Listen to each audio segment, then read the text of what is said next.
Last few weeks and over the past decade, auto companies have seen record profits. Those record profits have not been shared fairly, in my view. Soon, Dodge, Ram, and Jeep will all be shut down, and the government can't stand by any longer. With what they're going through, no business could make it, and to be honest, they're lucky to be alive. But this is something they've never seen before. They're constantly losing money, and brand new cars are just sitting in parking lots. It may seem confusing at first, but let me explain it in simple terms. What's going on? Stellantis, the huge company that was made when Fiat Chrysler Automobiles and PSA Group merged in 2014, has some big hills to climb. It is home to well-known car brands like Dodge, Ram, Jeep, and Peugeot, but fewer people want to buy their cars there. As the world of cars changes all the time, this happens a lot. As time goes on, consumer tastes change, new technologies come out, and the competition is always stepping it up. But this isn't just a drop in sales. That big name in cars around the world saw its net sales drop a scary 12% in the first quarter of 2024 to a cool 41.7 billion euros. As a result, some changes need to be made. The company has to make tough choices because sales are going down, and all eyes are on how they'll handle this tough situation. And something big is happening. Jeep and Ram have been making news by adding more models to their lineups and putting out more expensive ones, like the $67,000 Grand Cherokee. This move toward more expensive cars is a sign that these well-known brands are going in a new direction, which is in line with changing customer tastes and market trends. Jeep and Ram are going after a more affluent group of customers by adding more products to their line. Jeep and Ram are trying to fight in the luxury car market by making their models more expensive. By adding high-end features and services, they attract a new group of people who want a more luxurious drive experience. This helps them get more customers and improves the image of their brand. But let's take a moment to talk about that. The new plan. The store at Dodge Ram Chrysler is a true treasure trove of the newest and best cars and trucks from the Jeep, Ram, and Dodge lines. There are even more amazing cars and trucks waiting in the parking lots. In addition, you can't help but notice that the prices are going up as you walk down the aisles. Let's look at the famous Grand Cherokee. In the past, the Altitude 4x4 model was one of the most affordable SUVs on the market. Now it can easily cost $67,000, and that's with just a few extra features. What about the Wrangler and Wagoneer? Well, they're getting close to six figures, which makes them more like luxury cars than the rough and tumble Jeeps we used to enjoy. We need to do some math. A North Edition 4x4 is the base type of the Jeep Compass, and it costs $47,000. I don't know about you, but I don't think that's worth that much money. Additionally, if you want to buy an electric Wrangler Rubicon 4xe, you should be ready to pay an unbelievable $85,100 for it. Even the well-liked Durango is having a hard time. The 5.7-liter Hemi engine in the RT all-wheel drive form starts at a cool $71,900. For example, the Grand Cherokee L Summit Reserve 4x4 can cost over $110,000 with the luxury tax added on. That's a lot of money for a family car. And what about the powerful Chargers and Challengers, which are symbols of American muscle? Well, sales of those cars are down 11% and 34%, respectively, which could mean the end of the cheap muscle car age. Friends, it's not all bad news. The Hornet, Stellantis' new small car, is doing well. In the second quarter, 4,299 units were sold. That might not be enough to keep it around though, especially since its brother or sister under the skin, the Alfa Tonale, is doing even better. The real cost of living problem is hurting people who want to buy cars. If only Stellantis could figure out a way to make their cars easier for regular people to get. People who buy cars every day are left out in the cold as they focus on high-margin models. There is a lot going on, but Stellantis might be able to weather the storm if they have the right plan and really understand the market. After all, the Dodge Ram Chrysler history is one of strength and new ideas. Now it's time to bring that spirit back and give buyers what they want. Cars that are a good mix of price, speed, and usefulness. Who knows, they might even add a little of that old school Mopar magic just for fun. That won't happen anytime soon though. It's the parent company Stellantis' fault for making such bold and often unpopular choices. Things that weren't said. It's clear that Stellantis is laying off workers. Just in 2024, they revealed layoffs at several US plants, affecting both blue-collar and white-collar workers. Even well-known leaders have been told to leave. So is Stellantis laying off workers to make up for falling sales of standard cars and putting the money saved into their plans to make electric cars? But without hard-working and skilled workers, cars won't get made. And without cars, there won't be any sales. That keeps happening, and it's hurting the business's bottom line. The federal government saw how bad things were and stepped in with a $1.7 billion bailout to help Stellantis get back on its feet and keep jobs. But will this be enough to change things? With sales falling for all of their cars, from the reliable Jeeps and Rams to the roomy Pacifica, this auto giant seems to have a lot of problems to solve. There is one thing that is clear about the current state of the industry. Stellantis and the federal government need to find a way to match their goals with what customers really want, which is high-quality, low-cost internal combustion cars. Electric and hybrid cars may not be the answer, especially since small SUVs, big SUVs, trucks, and vans are all having trouble. But Stellantis is putting a lot of money on electricity, which is what the European market is doing. However, the switch to all-electric cars may be harder to sell in North America, where long stretches and harsh weather are common. Will people really like their hybrid and electric cars, or will they not do well at all? It's not as clear-cut as it looks. Things aren't black and white. Let's break everything down. The good and the bad.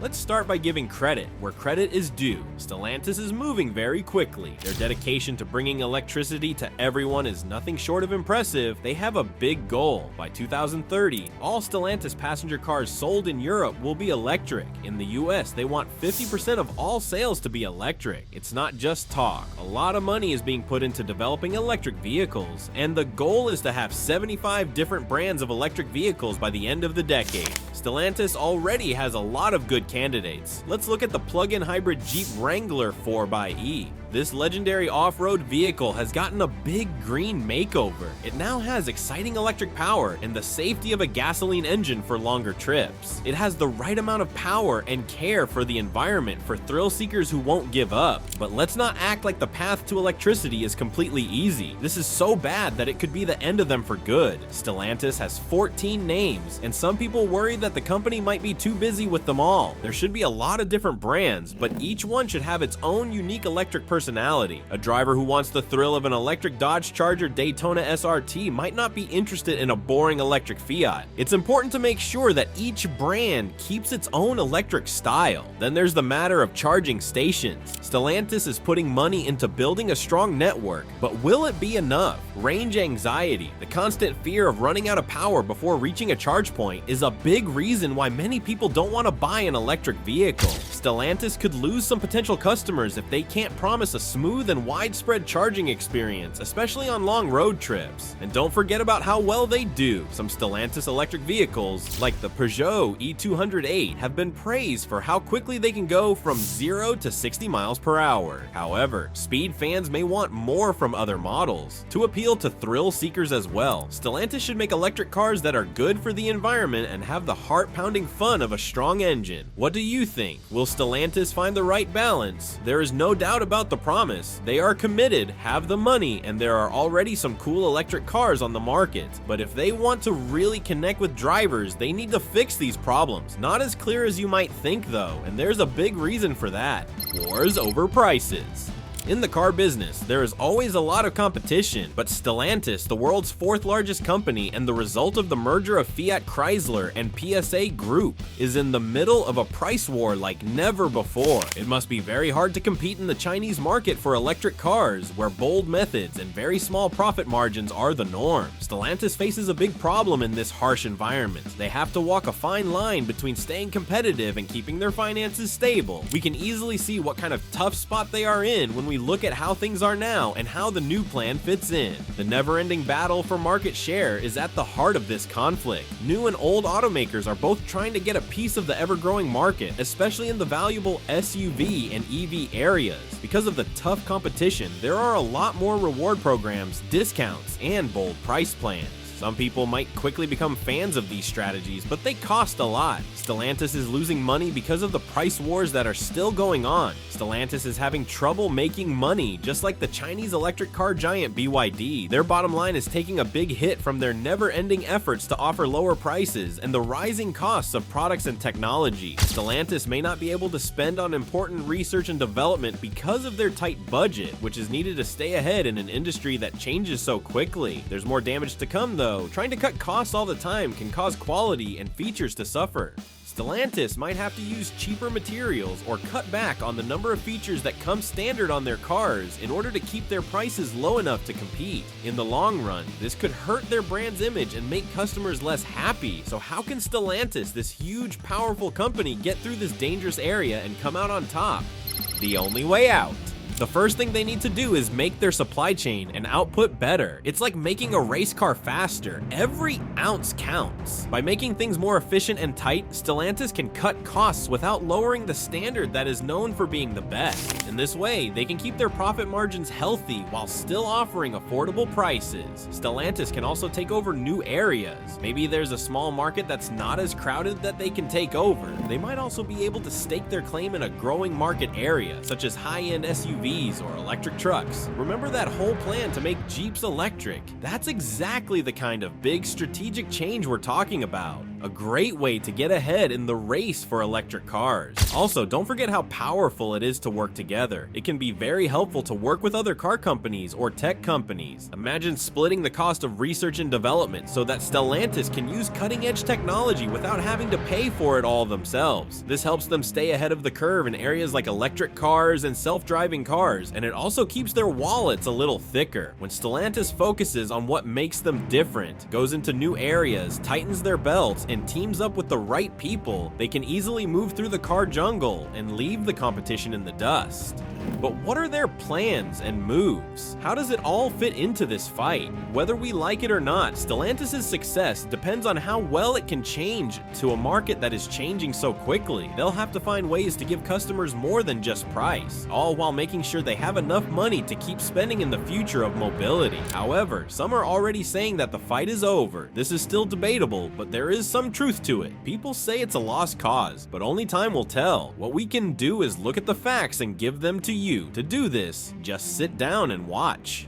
The case that was lost, some experts say Stellantis should stop using the basic whoever has the lowest price wins approach. They have a long history, make cutting-edge designs, and put a lot of emphasis on quality. That's their secret sauce. They need to shout it from the roofs. Imagine high-end SUVs that are full of features that make your daily journey feel like a fancy cruise. Advanced driver assistance systems that make the drive almost effortless, and gas mileage that will make you smile at the pump. Well, maybe not smile, but definitely less wincing. This wow factor is sure to catch the eye of picky drivers who like rides that are truly unique. But that hasn't been the case lately. I get it, it's not easy. The switch to electric cars brings Stellantis both problems and opportunities. To keep up with the competition, they have to put a lot of money into making and creating new EV models. The EV market, on the other hand, has a lot of room to grow, and Stellantis is in a great situation to take advantage of this trend thanks to its well-known names and global reach.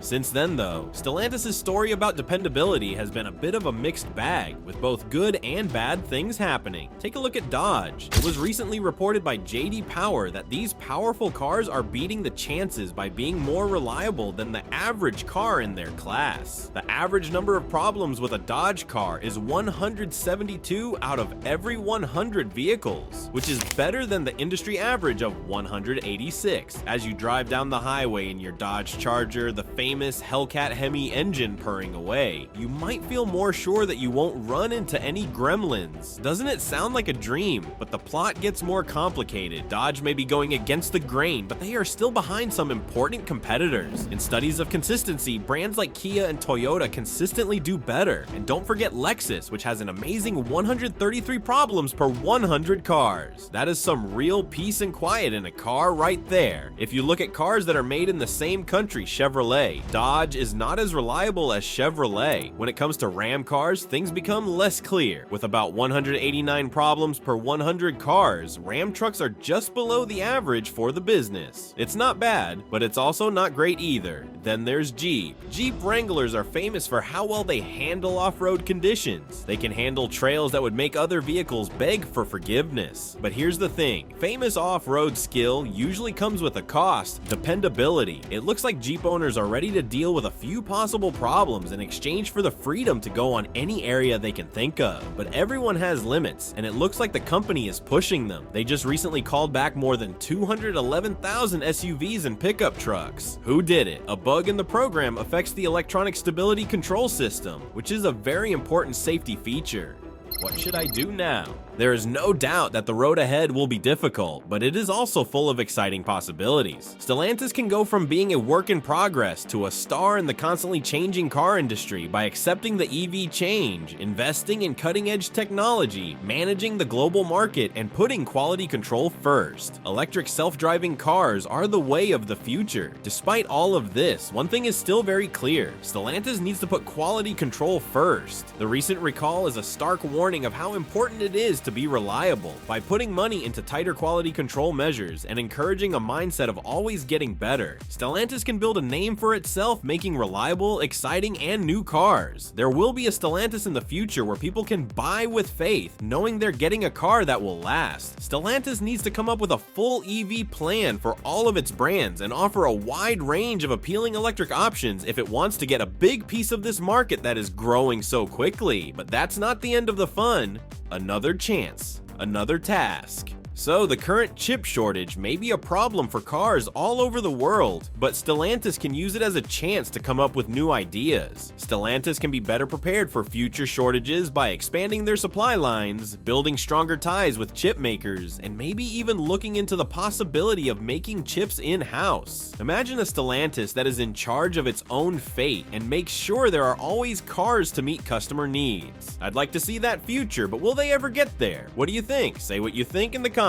Take care, and I'll see you in the next film.